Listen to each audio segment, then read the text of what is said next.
नमस्कार, मैं खुशबू। आप देख रहे हैं अब तक टीवी न्यूज चैनल। शुरुआत करते ही फतेहपुर से बड़ी खबर के साथ, जहां पूर्व मुख्यमंत्री अखिलेश यादव के अचानक दौरे ने प्रदेश की राजनीति को झकझोर कर रख दिया है। मृतक लेखपाल सुधीर कुमार कोरी के परिवार से मुलाकात के दौरान अखिलेश यादव भावुक नजर आए और SIR अभियान को लेकर सरकार और प्रशासन पर सीधा निशाना साधा है।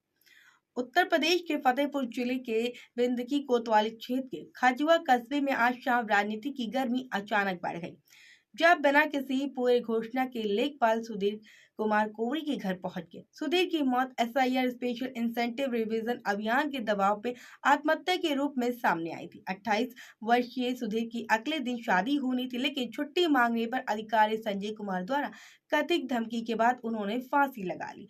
अधिकारी ने घर जाकर कहा कि काम नहीं करोगे तो नौकरी खत्म हो जाएगी। मां और बहन का रोना सुनकर अखिलेश यादव भी भावुक हो गए। बता दें, अखिलेश यादव ने परिवार को 2 लाख रुपए की आर्थिक मदद का चेक सौंपा है और दोषी अधिकारियों कानून को संजय कुमार SDM पर हत्या जैसी गंभीर मुकदमे दर्ज कराने की मांग की है। उन्होंने आगे क्या कुछ कहा, वो आपको सुनाते हैं। IPS क्यों बनते हैं? आप संविधान के तहत चले। आप SDM क्यों हैं? लोगों की सेवा करें। हमारी रणनीति ये रहेगी, सरकार को घेरते रहेंगे। परिवार को हमने 2 लाख की मदद की है और परिवार जो तहरीर देगा हम उनकी मदद करेंगे। द्वारा प्रदर्शन किया जा रहा है, इसलिए पर मुकदमा नहीं लिखा जा रहा है। वो इसलिए नहीं लिखा जा रहा है मुकदमा क्योंकि वो सरकार के अधिकारी होंगे, और जो सरकार के अधिकारी का मतलब भारतीय जनता पार्टी का अधिकारी होगा। जो भारतीय जनता पार्टी का अधिकारी होगा उस पर FIR नहीं लिखी जाएगी।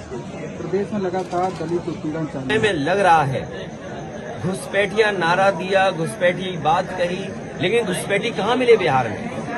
असली उनका लक्ष्य है वेस्ट बंगाल, ममता बनर्जी जी, कि ममता बनर्जी जी मुख्यमंत्री ना बन पाए। वहां पर झूठा प्रचार किया जाए कि वहां पर घुसपैठिए इतने, बाहर के लोग इतने आ गए हैं, इनके वोट को सुधारने के लिए, काटने के लिए हमें SIR करना पड़ रहा है। और यूपी जैसी जगह जो देश की सबसे बड़ी स्टेट है, सबसे ज्यादा मतदाता हैं, वहां पर इतनी जल्दीबाजी क्यों? इतनी जल्दीबाजी क्यों और इतना प्रेशर क्यों दे रहे हैं आप? जबरदस्ती क्यों बना रहे हैं लोगों को कि जाएं और अधिकारी गांव घूमे, घर घर जाएं और वोट बनवा लें?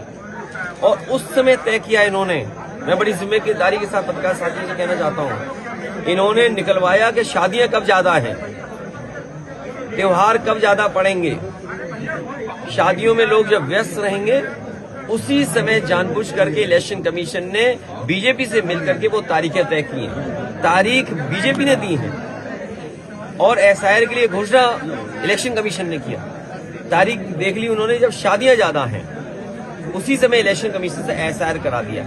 आज जिस परिवार से मैं मिला हूं, सुपरवाइजर ये थे सुधीर कुमार कोरी, ये अपनी पूरी नौकरी जिम्मेदारी के साथ कर रहे थे, लगातार जिम्मेदारी अपनी निभा रहे थे, लेकिन इधर अचानक सरकारी अधिकारियों ने, वरिष्ठ अधिकारियों ने, उनके ऊपर वाले अधिकारियों ने उन पर दबाव बनाया और दबाव बनाने की वजह से परिणाम ये हुआ कि उनकी जान चली गई और उन्हें सस्पेंशन की चिट्ठी की धमकी दे दी। सस्पेंशन की चिट्ठी दी। परिवार से मैं मिलने आया था, उनकी बहन, उनकी मां, उनके और परिवार के सदस्यों से मैं मिला हूं। हम इनके दुख में शामिल हैं। मां ने अपना बेटा खोया है, बहन ने अपने भाई को खोया है, और एक ऐसा भाई जिसकी शादी होने जा रही थी। सोचो, लोकतंत्र को मजबूत करने के लिए बाबा साहब भीमराव अम्बेडकर जी के साथ जो संविधान है, और लोगों को समय भी नहीं दे रहे हैं आप, और 1 फॉर्म, 2 फॉर्म, 3 फॉर्म घर घर बांटिए आप फॉर्म। और मैं ये कहना चाहता हूं, इतना दबाव रहा है कि BLO लोग फॉर्म पता नहीं कहां दे आए हैं, घरों में दे पाए कि नहीं दे पाए, लेकिन कंप्यूटर उनका बता रहा है कि 99.45% फॉर्म बढ़ चुके हैं। विपक्ष की रणनीति क्या है? अरे चुप रहो थोड़ी देर। और 99.45 फॉर्म बांट दिए उन्होंने। और सुनने में आएगा, आप देख लेना, कि जब कलेक्शन की बात आएगी तो ये रणनीति बना रहे हैं कि विपक्षियों के बूथ पर वोट काट दो, उनके वोट कट जाएं, जिसमें वोट काटने की रणनीति है पीडीए को वोट काटना, पिछड़े, दलित, मुसलमान भाई, आदिवासी, आदि आबादी और जो अच्छे अगड़े उनके भी वोट काटो। जो सेकुलर है, सोशलिस्ट है, निष्पक्ष है, डेमोक्रेटिक है, उनका भी वोट काट दो। तो केवल उत्तर प्रदेश में नहीं, देश में जहां जहां हो रहा है ऐसा है, वहां ऐसी घटनाएं मिल रही हैं। और जल्दीबाजी क्या है यूपी में? दबाव क्यों बनाना है अधिकारी को? आपने न ट्रेनिंग दी उन्हें, न फॉर्म भरना सिखाया और सीधा आप करा रहे हैं। और अगर हमारे प्रेस के लोग सच दिखा दें तो कहो इन्हें भी आत्महत्या करनी पड़ सकती है, इनकी भी जान ले सकते हैं, इनकी भी एफआईआर हो जा रही है, कई पत्रकारों की जान गई है। जो विपक्ष के लोग हैं, पहली भूमिका ये कि हम लोग इनके घर परिवार के साथ हैं और लोकतंत्र में जहां हो सकता है वहां आवाज उठाएंगे। और अभी लोकसभा चलने वाली है,